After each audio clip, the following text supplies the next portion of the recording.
Yes, recognized.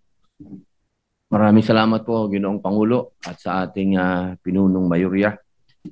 Una po sa lahat, gusto ko rin po magpasalamat sa mga senador na nagbigay po sa amin ng lakas loob upang ilapit po sa inyo itong usapin na ito.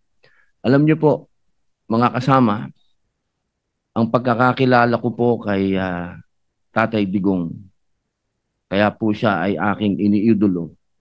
Ito pong taong ito ay matapang na tao. Nasa kanya po lahat ng katangian, parang isang katulad ko ay sumaludo. Pero dumadating po sa punto na ang isang tao ay tumatanda. Alam niyo po, kung ikukumpara ko yung pangungulungan ko dito sa Pilipinas, sa pangungulungan ng ating Tatay Digong, ay napakalayo po.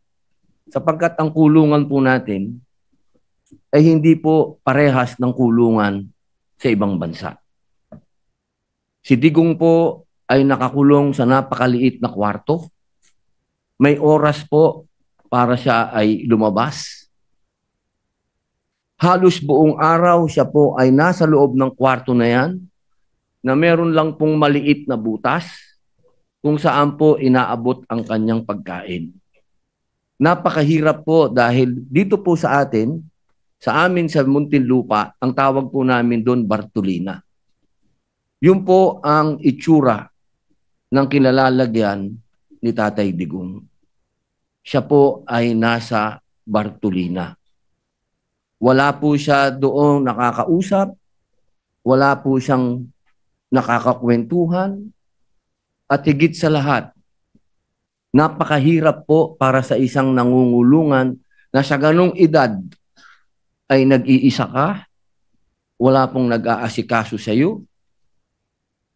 Alam niyo po, ang aking mahal na ina, nung siya po ay nag-umpisa na nagkaroon ng mild dementia, siya po ay 80 years old.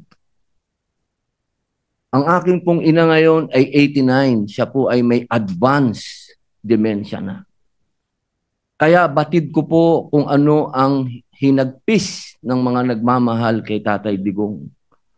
Kung paano po nakakalimot sa kanyang pangalan, nakakalimot sa pangalan ng mga anak niya, nakakalimot sa mga bagay na may kilalaman sa katawan niya, kung kailan siya dudumi, kung kailan siya iihi.